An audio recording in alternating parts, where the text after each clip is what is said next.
Hi everybody and welcome to the Scottsdale Big Book Study where we will study the Big Book of Alcoholics Anonymous. Today's date is the 12th of June 2001.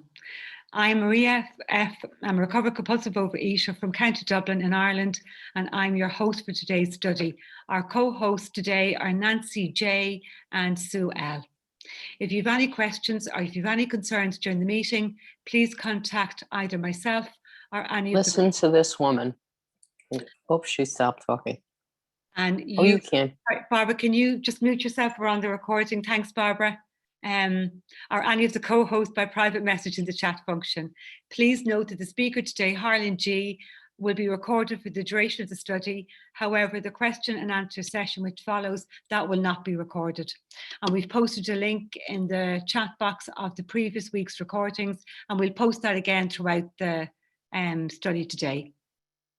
We kindly ask if you could please keep your microphones on mute at all times during today's study. And if you need to step away from your video for any reason, if you need to eat or exercise or step away, please just disconnect your camera because it can be distracting for other members. So now we'll turn over to Harlan G. Good morning to you, Harlan. Good morning, Maria. Thank you so much. And thank you to everybody that makes this possible. Thank you from the bottom of my heart. It is June the 12th, 2021. And I hope that wherever you're listening to this from, whether it is on a podcast or whether it is live as we're doing it today, that it is absolutely as stunning a day where you are as it is here in the desert in Arizona, in Scottsdale, Arizona, where I live.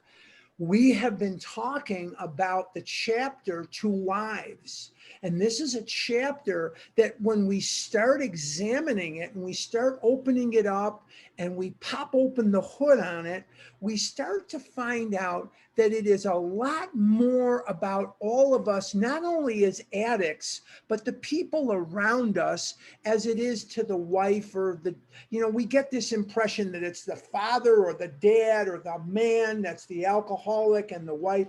No, no, no. It's about all of us as addicts and all of us who are surrounded by other people. And so we've been discussing and we've been examining this chapter.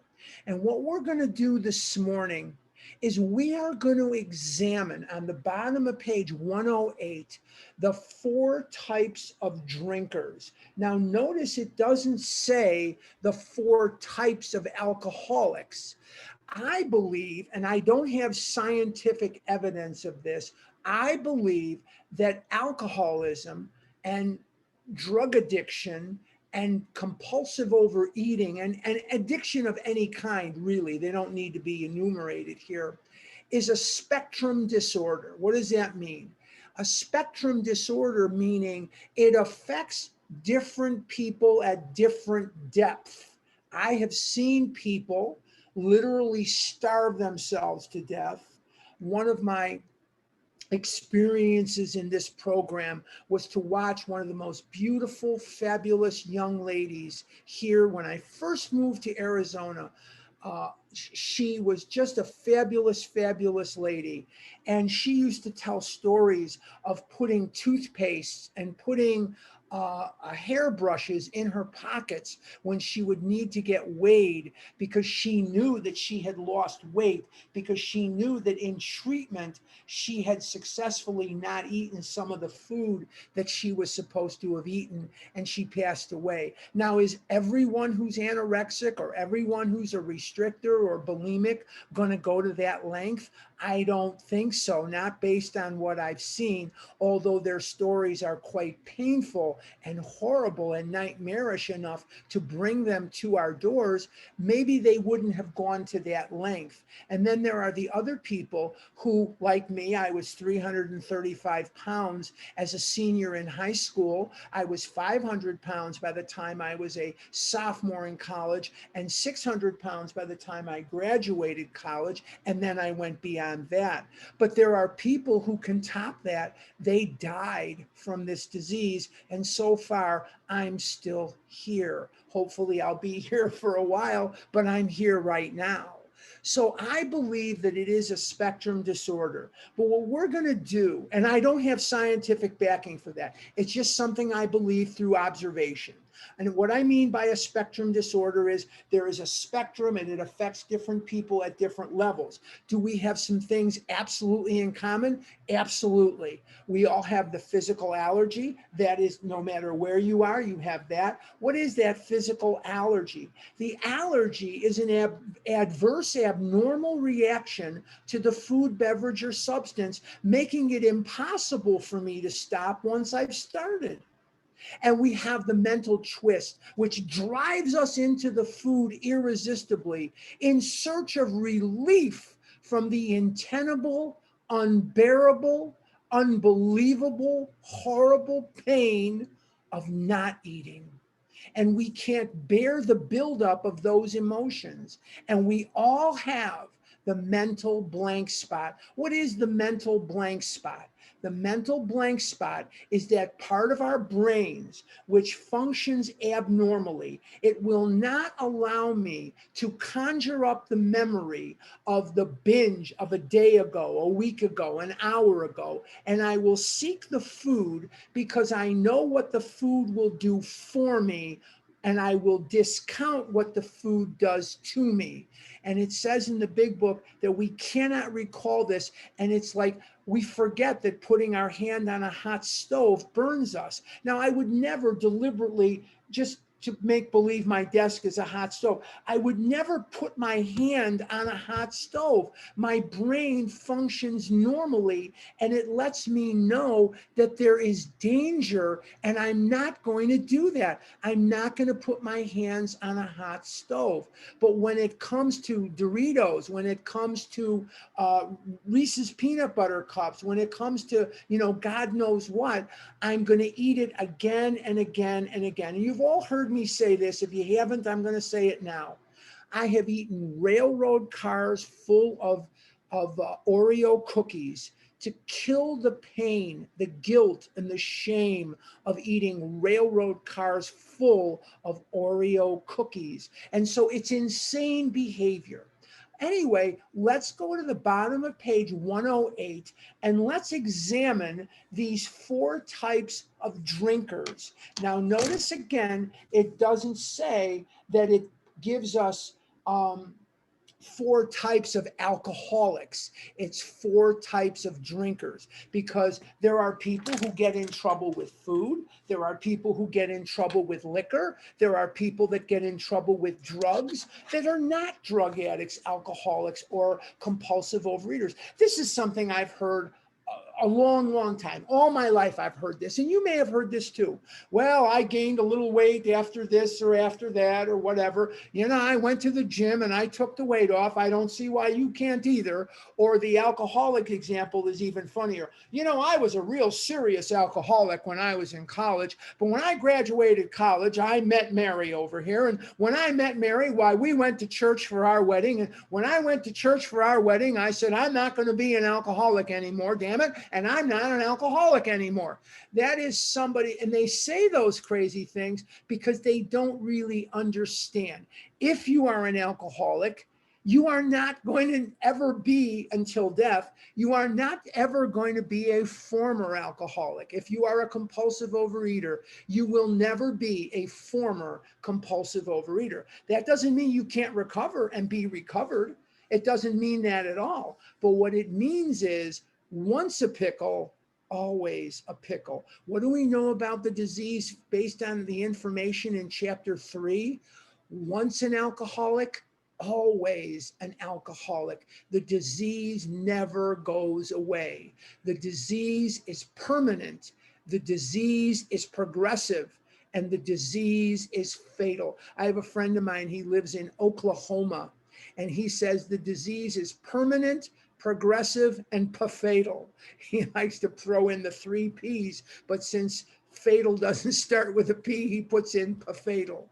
But anyway, the disease is permanent, the disease is progressive, and the disease is fatal. And because the disease is progressive, this is a quicksand cesspool that a lot of people fall into. They fall into complacency. They go into a mode where they go to their X amount of meetings, they do X amount of service, but they don't take care of themselves, and they don't give credibility to the fact that every single day that we are lucky enough to wake up in the morning, 3 things have occurred while we were sleeping. Number one, we got older. And as we age, we are less able to fend off the disease of compulsive overeating or its manifestation, the excess weight. We cannot burn the food as efficiently. I'm 67 years old. I can't burn food as efficiently today as I could when I was 18. It's just not possible. You could exercise from now until the cow jumps over the moon, but I am never going to metabolize food like I did.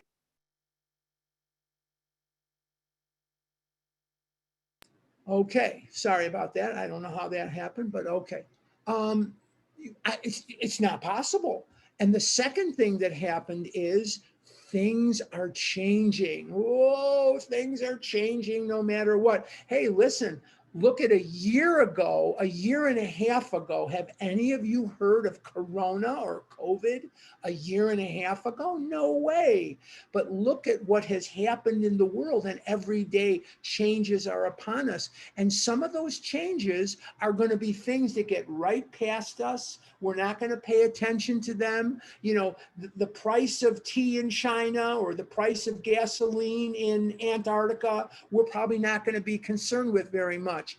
But here's what we will be concerned with: when something threatens our basic instincts of life, when we fear losing something that we want to hang on to, or we fear not getting what we want in the future, that's going to get our attention.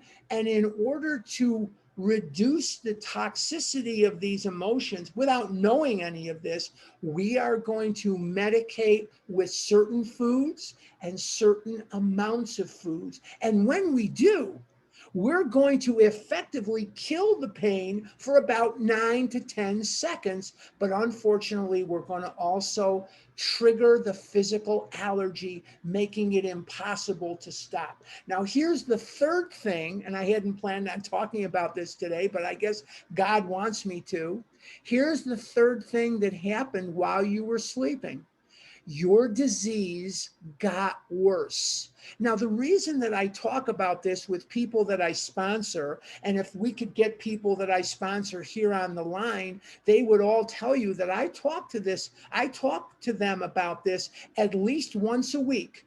You've got to take action, I tell them, because I'm in that position to tell them what to do. After all, I'm their sponsor, right? No, I won't talk like that. What I need to do, what I need to remember, boys and girls, is that I need to do more and I need to do different. And I cannot lose myself in service. Now, wait a minute. Isn't that kind of a contradictory message? You just told me I need to do more, I need to do different, but I can't lose myself in service. That means I have to do more service. I have to do different service. I have to shake things up every once in a while, but I also have to make sure that as I concentrate on step 12, then I am also effectively doing 10 and 11. What's the biggest mistakes I've made in my life? Oh, we don't have time for that. But one of the biggest mistakes I've made in my life is definitely focusing on 12 and ignoring 10 and 11. And if there's one horse you hear me beating to death all the time, it's that without 10, I'm doomed. Without 11, I'm doomed, because 10 will make sure that the toxicity of these emotions does not rise to a level that will make the food seem like it is a step up from where I am. Very, very important information, that every day that I'm lucky enough to wake up, 3 things have happened. I got older, things are changing, and the disease got worse. The disease is progressive. It is a living, breathing organism. It is a living, breathing organism. And what it does is it waits for things like a special occasion, a birthday, a funeral, a wedding, a bar mitzvah, a christening, a graduation, some possible piece of information that my brain can use to excuse the unexcusable, eating food that I know is not on my food plan.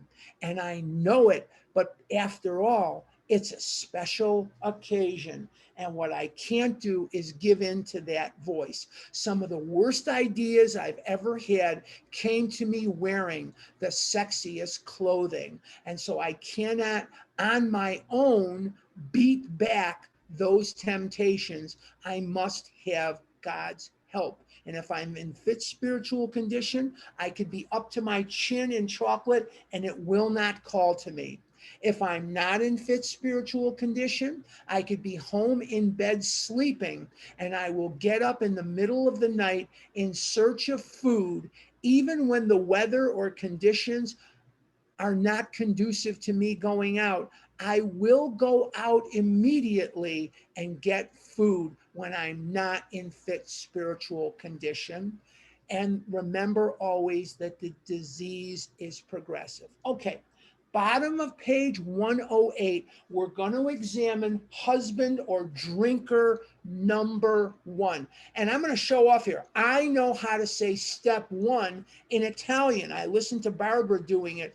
Passo prima. Passo prima means step 1 in Italian. Pretty good for a Jewish kid from Devon Avenue in Chicago, huh? Passo prima, not bad, huh? Okay. Number 1. I'm at the bottom of 108. Your husband may be only a heavy drinker.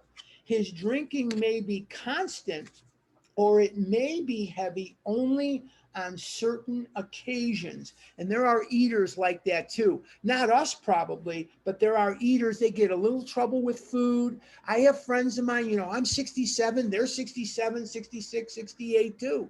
And some of them are starting to show that big belly, that pot belly that they never had. God, when we were kids, they were as skinny as rails. And now all of a sudden, because their lifestyle is more sedentary and we're coming out of a pandemic and they can't burn the food as efficiently. They went from running and basketball and football and soccer to golf and video games. Well, that's going to take its toll on you.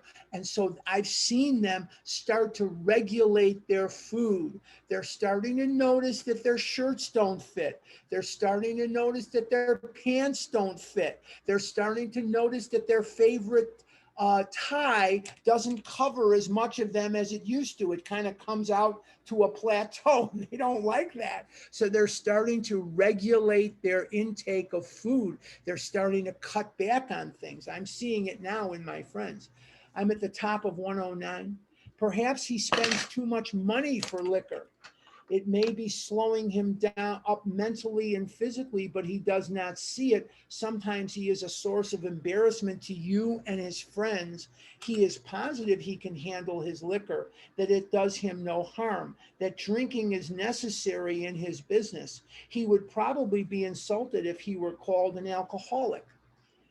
This world is full of people like him. Some will moderate or stop altogether, and some will not. Of those who keep on, a good number will become true alcoholics after a while. Now, this is a person who's not really a compulsive overeater. They're getting in a little trouble with food. They're starting to notice that they don't look quite right. They're starting to notice in some of the pictures from the different things. We have more pictures floating around now than we ever did. When I was a kid, I don't have pictures of myself really as a kid because nobody in my family owned a camera. We didn't own a camera. So, we didn't have it. But now everybody's got a camera and a video recorder in their pockets and with their phones. So we're starting to see pictures of ourselves, and some of my friends just don't like what they're seeing, and they're starting to moderate their food. Here is drinker or husband number 2. Your husband is showing lack of control, for he is unable to stay on the water wagon even when he wants to. Now, this is a very key thing here. Even when he wants to. What is that indicative of? That is indicative of a serious problem. And the problem is probably the physical allergy and the mental twist, which means that in our situation, if you cannot stop because you want, even though not because, even though you want to, and you can't stay stopped even when you want to, you are probably a compulsive overeater. What does it say on page 44 of the big book of AA? If when you want to, let me read it instead of trying to remember it. I'm going to go to page 44 here for just a second here. I'm going to go to page 44. What does it say here? It says here, if when you honestly want to, you find you cannot quit entirely. I'm 2 sentences in from the top paragraph, the first paragraph. Even when you honestly, if when you honestly want to, you find you cannot quit entirely, or if when drinking you have little control over the amount you take, you are probably alcoholic. Probably my left foot. You are alcoholic at that point. And now, when I see these words here for husband number 2 or eater number 2, drinker number 2, even when he wants to, it goes on to say here, he often gets entirely out of hand when drinking. That's indicative of the allergy of the body. So from husband number 2, drinker number 2, eater number 2 forward, I'm very suspicious at this point that the person is absolutely a compulsive overeater. They may be adult onset. I have a friend of mine, you may have some friends like this too. He is 65 years old. I'm 67 years old. He is 65. When we were in our teens and 20s, and that's how long we go back, I met him when I was a teenager in high school, and we worked together, and we've known each other for a very long time. I was the best man at his wedding, and he was the best man at my wedding. We've been very close ever since. He lives in San Francisco. He actually lives near Petaluma, California, Northern California, in a place called Petaluma. He was very thin. And then all of a sudden, you could start to see in his late 20s, early 30s. Now, I had trouble with this when I was 0 age, baby, diapers, no language. He started to become very, very, very fixated on food. And he didn't want to eat in healthy food places. He wanted pizza. He wanted Mexican. He wanted Chinese. He wanted all the stuff that, is dangerous because it's got that heavy flour and sugar and fat combination. That's what he wanted. And today he's a lot closer to 400 pounds than he is 300 pounds, but you can't touch him. You can't touch him because he knows better and he knows everything. And, okay, all I can do is stay and watch him die. And it's very, very painful. I'm very scared that at some point in the near future, he's had 2 heart attacks already. He's had 2 heart attacks.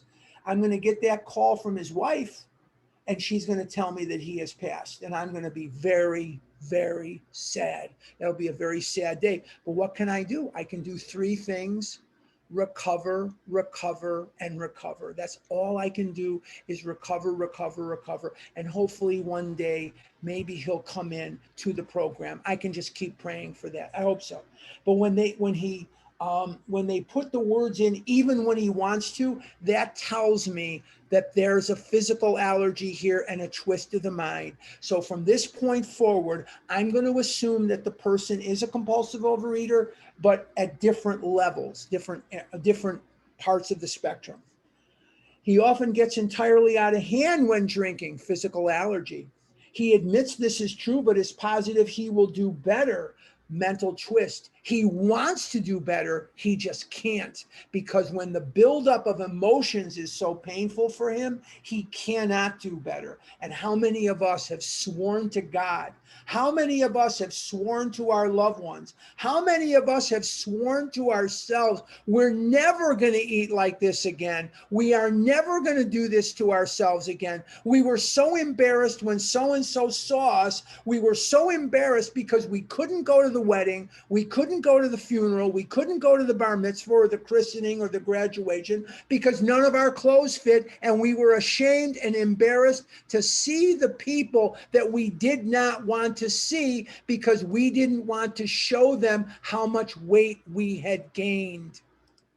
And how many of us were prisoners, literal prisoners of our disease. So I am going to say that normal eaters don't go into that hellhole, but we do, because we have a disease that takes us to places that our normal functioning of the will would never allow. I always say this: the hell of the bottom that you may think is out there, if you go back into the food, has a trap door. Whatever you may think is the hell of how it will look if you go back in the food, it's going to be worse. And it is not going to be a little worse than that. It's going to be exponentially worse. So let's take into consideration that if you could have stopped, you would have stopped. But if you could have stopped, you wouldn't be one of us. And if you can't stop, welcome home. Welcome to Overeaters Anonymous, because the only way you're going to stop is through a spiritual awakening as the result of the steps, which will dispel your desire to kill yourself with food. I'm going to say that again. The only thing that is going to help you is a spiritual awakening as the result of the steps, which will dispel your desire to kill yourself with food. You will already feel better, so your brain will not see the need of driving you into the food against your will in search of relief from the untenable, unbearable, undeniable, debilitating pain of not eating. And not eating is so painful that eating becomes preferable. It becomes a step up from where we are. Let's continue. He has begun to try, with or without your cooperation, various means of moderating or staying dry. In other words, he's going or she's going on what we call a diet, right? They're going to moderate on their own. They're going to traipse out their most useless tool. This is what I've done millions of times. I was on diets as far back as 5 and 6 years old. I'm going to traipse out my most useless tool, my willpower, and I'm going to say, willpower, we have gotten to a point of life where we've got to lose weight. We're not going to eat like this anymore. We're not going to live like this anymore. Do your thing. Everybody tells me that if I had some discipline and I had some willpower, I wouldn't eat that way. Okay, darn it, we're going to do that. Well, you see how well that worked. It didn't work at all. I've got 42 years here, but 22 abstinent.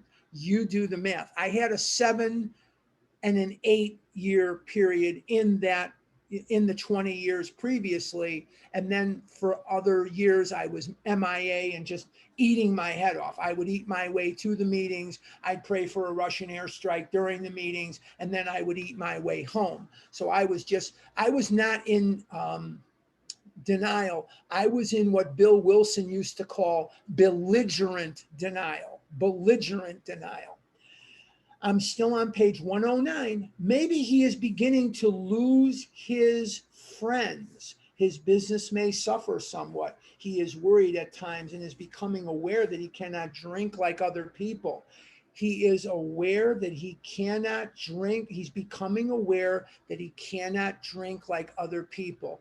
And that is a very hard demon to kill, because I kept telling myself, even in the face of overwhelming evidence against me, that at some point I would lose enough weight to be normal.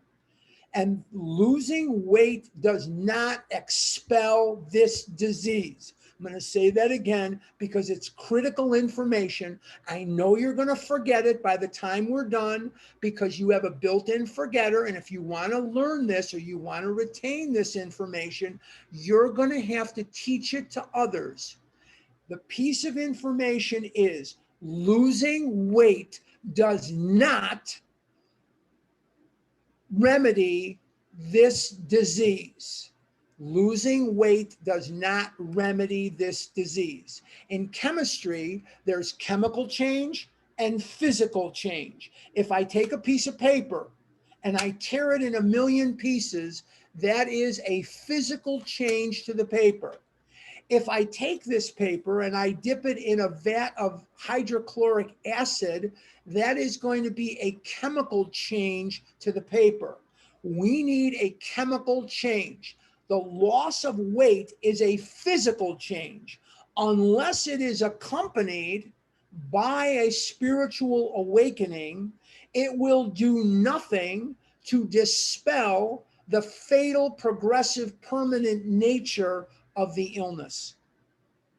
Now, that is knowledge that your ego will not allow you to retain. My confusion is always equal to what my ego does not want me to see. And my ego does not want me to retain that information so it, me, I can remain in charge. So critical is that information that that piece of information that I cannot do it on my own is the entire crux to which the first few chapters of this book are dedicated.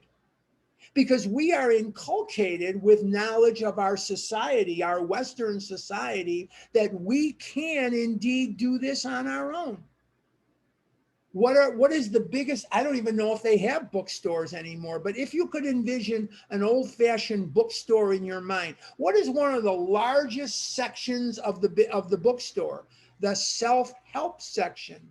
Everybody and their grandmother has a self-help book out there. How to do this and how to do that and win friends and influence people and 7 effective habits of successful people and how to stand on your head better and on and on and on. And it's all self-help books. And that may be great if you're having a problem tying your shoes or if you're having a problem, learning to juggle.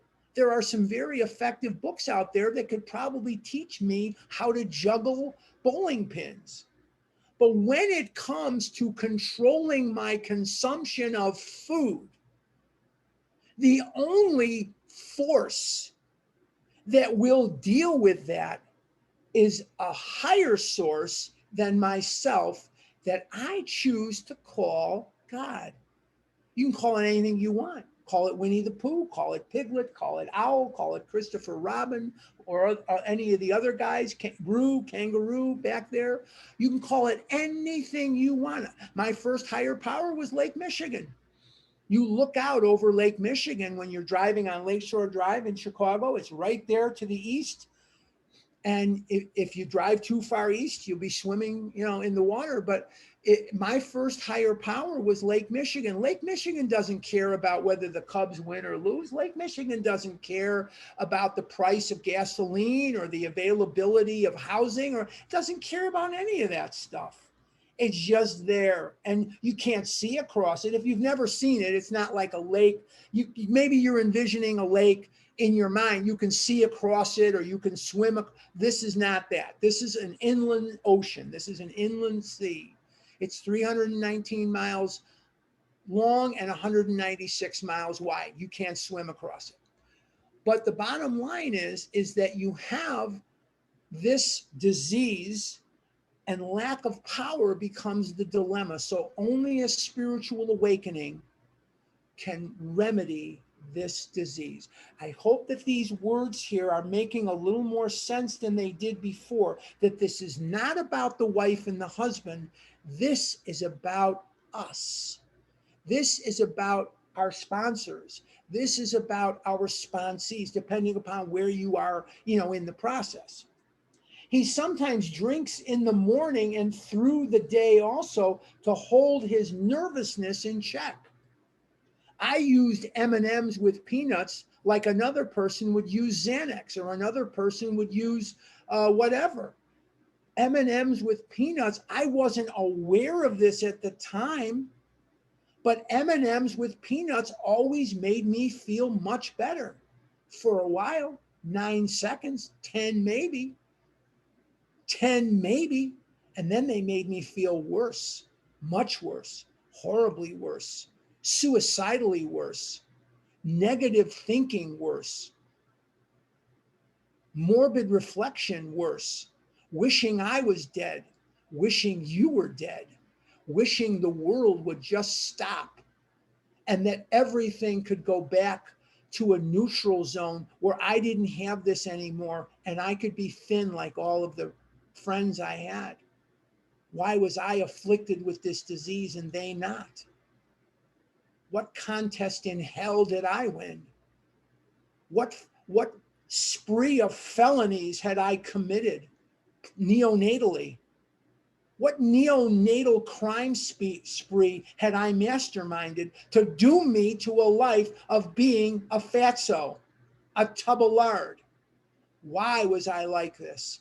I simply didn't know, and I couldn't see my way north, and I couldn't see my way south. Thank God I have the directions in this book. He is remorseful. I'm still on 109. He is remorseful after serious drinking bouts and tells you that he wants to stop. This sentence is indicative, again, of the inability that we have to moderate or regulate on our own willpower. We cannot moderate or regulate on our own. And this sentence describes perfectly the remorse and the horror of the next day, the next morning. And how would I frequently put the fire out of eating too many Chips Ahoy? By eating more Chips Ahoy. I would swear to God, I'm never going to eat Chips Ahoy again. And I would go to the store and buy Chips Ahoy cookies, vowing in front of the checkout person to myself, I'm never going to buy these again, ever. This is the last time. But as long as I'm here, I might as well throw in a couple of packages of M&Ms and a couple of packages of Reese's peanut butter cups and a couple of Almond Joy and a bag or two of Doritos, because tomorrow I'm going on my diet. And if that sounds like you, welcome home. Welcome to Overeaters Anonymous. But when he gets over the spree, he begins to think once more how he can drink moderately next time. Hello, I thought I was the only one that thought like this, and yet here it is in print. Boy, that Bill Wilson really knew me well. We think this person is in danger. These are the earmarks of a real alcoholic. You bet your bippy they are. You bet your bippy they are the earmarks of a real alcoholic. Maybe husband number one, drinker number one, eater number one isn't a compulsive overeater, but husband or drinker or eater number two definitely is. He wants to stop, he can't. He wants to moderate, he can't. That is the indication. Perhaps he can still tend to business fairly well. He has by no means ruined everything. As we say amongst ourselves, he wants to stop. Now let's go to eater, drinker, husband number 3, and we're going to see the progression of the disease in yet another person. So we're going to look at this as a comparative analysis. Maybe the person has more of an affliction. Maybe the person is older, but let's take a look at number 3. We're at the very bottom of 109. This husband has gone much further than husband number 2. Notice the progression, much further. Watch the words in the big book. They are very indicative of what the intention is. He hasn't gone further, he's gone much further. That adjective is indicative of things that happen during the progression of the illness.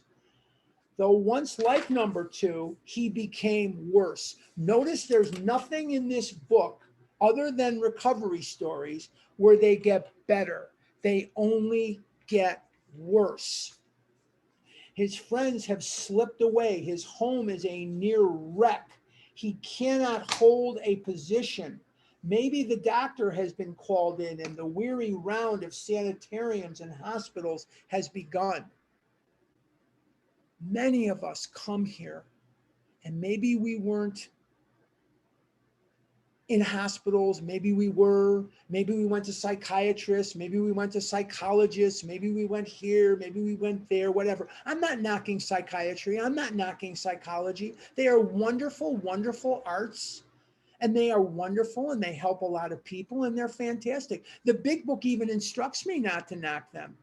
It says make use of what they offer, and I do. When I needed my hips and my knees replaced, I didn't go to the North Scottsdale Fellowship Club and knock on the door and say, hey, everybody, come on over here, pray with me, my hip needs to be replaced. I didn't do that. I went to Scottsdale Health Care Center or Health North, whatever the heck it's called, at the 101 in Shea, and I knocked on the door of the doctor and I said, hey, doctor, my hip hurts. And he says, of course it hurts. You're bone on bone. When can we get your hip replaced? And he gave me an operation and that hip hasn't hurt since. Then I said, hey, doctor, the other hip hurts. Then the knee, then the other. Now they're all titanium. I don't have any of the, I am not all original parts. I have aftermarket parts inside of me now that came from a laboratory. So the bottom line is the person coming in has searched out different remedies. And for some reason, and I don't know what that reason is, we have to search out every damn wrong answer before we will come to the right answer. This is the right answer. If you're on the struggle bus, and you are struggling, you are just struggling, and you are having problems, give this a chance. There is recovery here.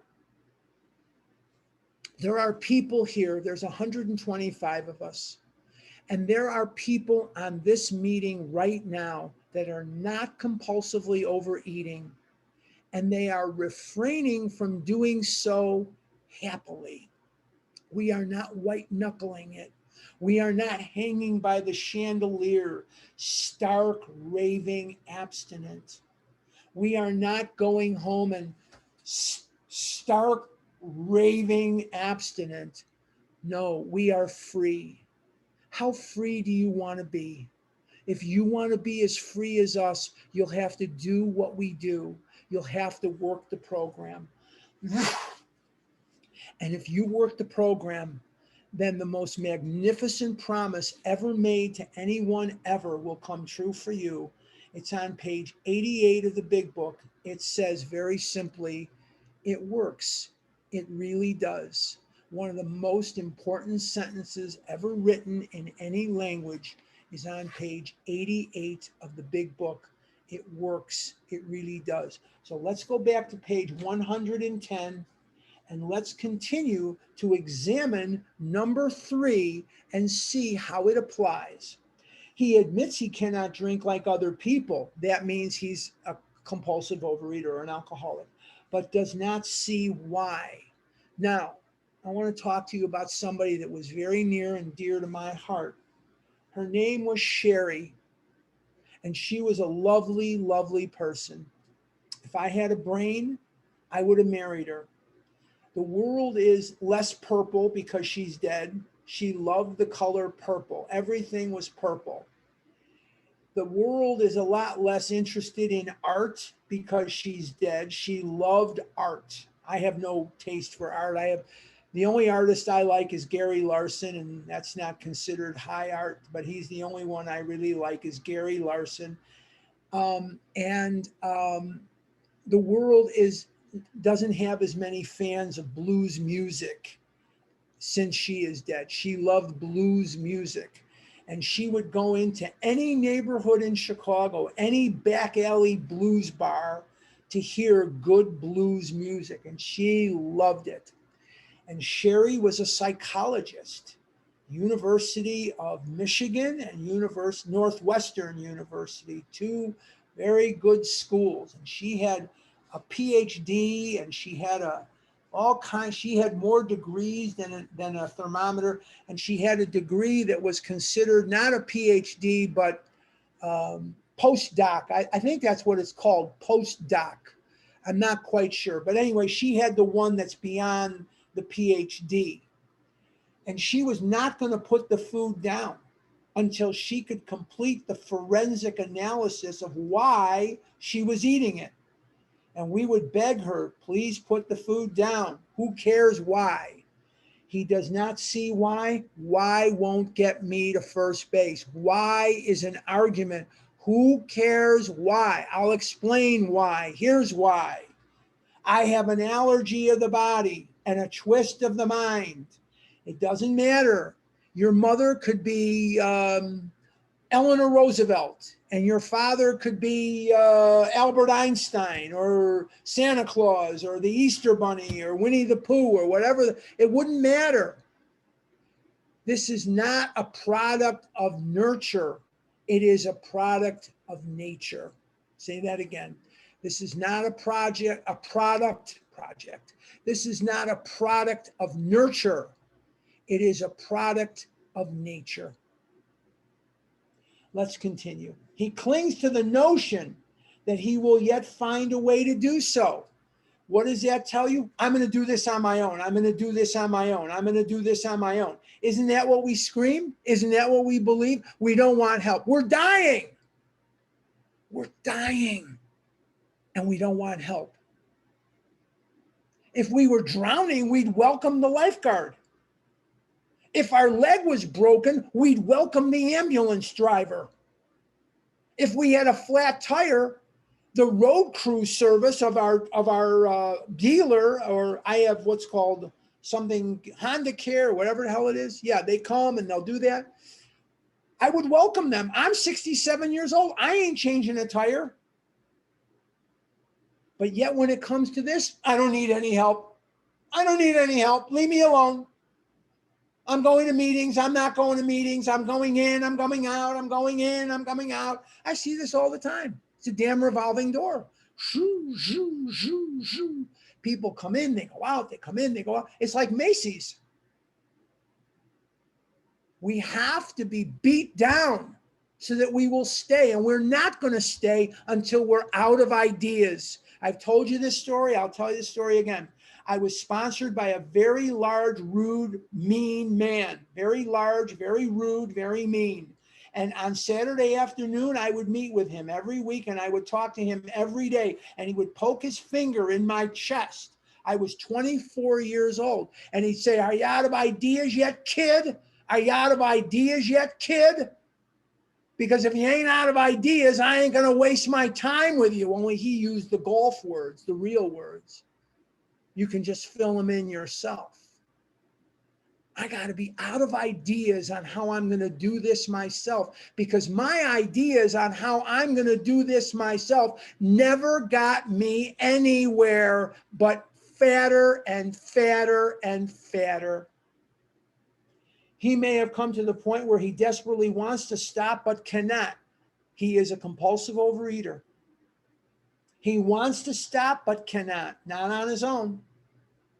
His case presents additional questions, which we shall try to answer for you. You can be quite hopeful of a situation like this. The reason you can be hopeful is the further you go down and smack that bottom, the more likely you will be to recover. Recovery can take place only when the fear of more food and more weight, or less food and less weight, overcomes the fear of letting it go. I have to fear more Reese's peanut butter cups more than I fear letting them go, because I cannot live the way I was living. It was not going to happen.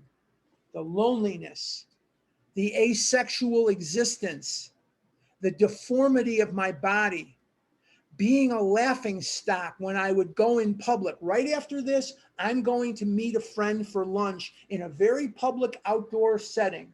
There's going to be lots of people, lots of kids, and I do not any longer fear that I will break the chair or that I will be laughed at and ridiculed in public. But that took years and years and years. Every time I ventured out into the world, I was an object of ridicule. Every wiseacre, every child that I encountered laughed at me and pointed at me, and adults would say rude things to me. Maybe you don't have that experience. I hope you don't. But I don't fear that today. I don't have to. I'm not an object of ridicule anymore. I'm a child of God. Let's go to the husband. Oh my God, is it really? Oh my God. Okay, husband, drinker, eater number 4.